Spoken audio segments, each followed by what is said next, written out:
This is Annie Grace, and you're listening to This Naked Mind podcast, where without judgment, pain, or rules, we explore the role of alcohol in our lives and culture.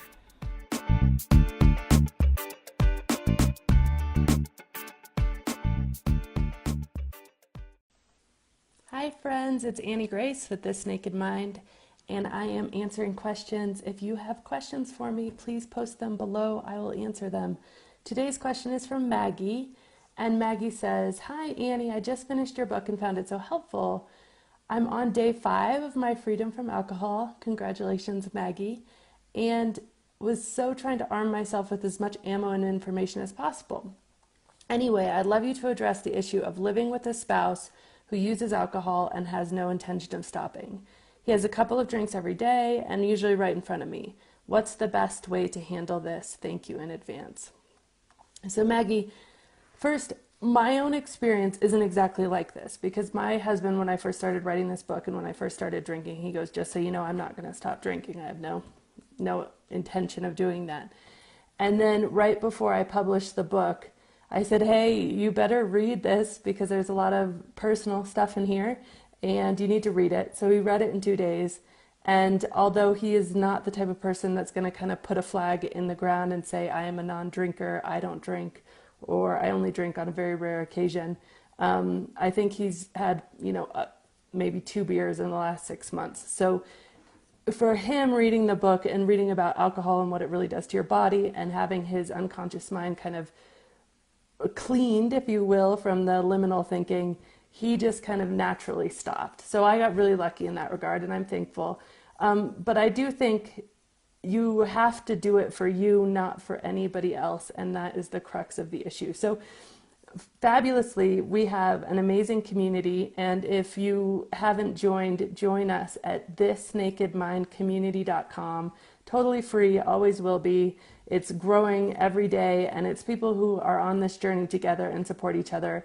And one of my very dear friends and early readers, Heidi Mayo, who actually blogs about this stuff at HeidiMayo.com, she had this exact issue. And so I actually reached out to her for some backup on this question, Maggie. And I think, I wanted to get you a really good answer. So this is Heidi's response, and I'm just going to kind of read it because I think it was really profound and really good. And so Heidi says, "I needed to make sure I had the right attitude. When I told my husband I was stopping, he made it absolutely clear that he was super happy for me, but he had no intention whatsoever of ever stopping drinking.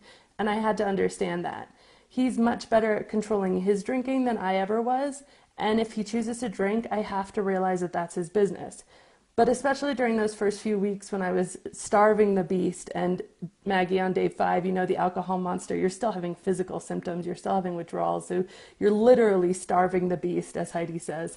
I think that's a great way to say it. Heidi says, "I was really careful not to push my agenda on him. I was also really careful not to make him feel guilty or defensive," which he kind of did anyway in the early days because it was a big departure for us. "I didn't want to be a bitch. I didn't want to try and change him. And I especially didn't want to be some humorless, sober person." She says she doesn't even like that word. And she goes, "I was the one who was changing, and I need to be really clear on that. And I needed to be really clear for the sake of our marriage that he didn't need to. So I was consciously upbeat. And I think that probably helped her mood anyway." She said, "If I did bring up my non-drinking, it was more to exclaim how great I felt or how much funnier things appeared," and that's true, things do get a lot funnier, "or how much fun I was having, or how delicious my latest non-ethanol drink discovery was. Even when I'd get depressed, I could say how amazed I was and how clear my feelings were and how much better in touch I was with myself. Even when they sucked, I now understood that my feelings sucking had nothing to do with the drinking, and drinking was making it worse. But I did make it a point, and I still make it a point, to have regular cocktail time, same as we always had, because that was something fundamental to their marriage. Only she makes her drink her switch flippers, and switch flippers are like flipping the switch at the end of the day, which I think is just an adorable name. So instead of having her typical gin, she makes her switch flippers. And she's so happy to have her tonic with juniper extract and a lemon squeeze, or her seltzer and elderflower, or a ginger drink. She's a super gourmet drink maker, and so she makes the drink the same compulsive way she did with the booze. while she's making dinner and such. So she still schmoozes, just no booze. And she never really liked beer, and fortunately for her, beer is the drink of choice for her husband. So if he had drank beer, she admits it might have been a bit harder. But after the first month or so of her not drinking, his drinking lessened, and it now seems that he actually drinks less overall, because it is, you do kind of mirror the people you're around. But she says, here's the deal. The deal is that we can so often use someone else's behavior to continue to justify our own and to feed the monster. And it was exactly that, she says, just another excuse your brain will use to try to get a fix of alcohol. Being aware of that fact is absolutely key, because who's in charge here? You or this alcohol monster? You're in charge. And so if your spouse chooses to drink, that's his business. And she says, I can even feel a little smug about the fact that I'm enjoying the freedom while he's still a slave to his Budweiser. I'll never point that out to him, of course, but I don't need to. It's knowledge that I know.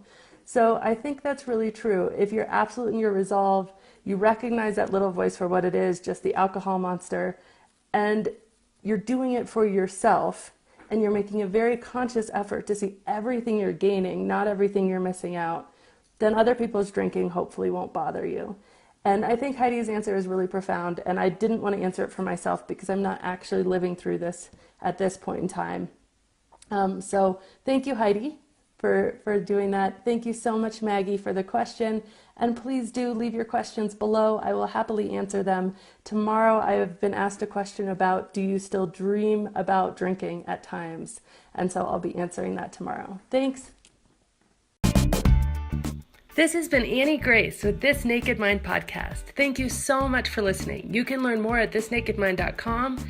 And please remember to rate, review, and subscribe, as it really helps us spread the word.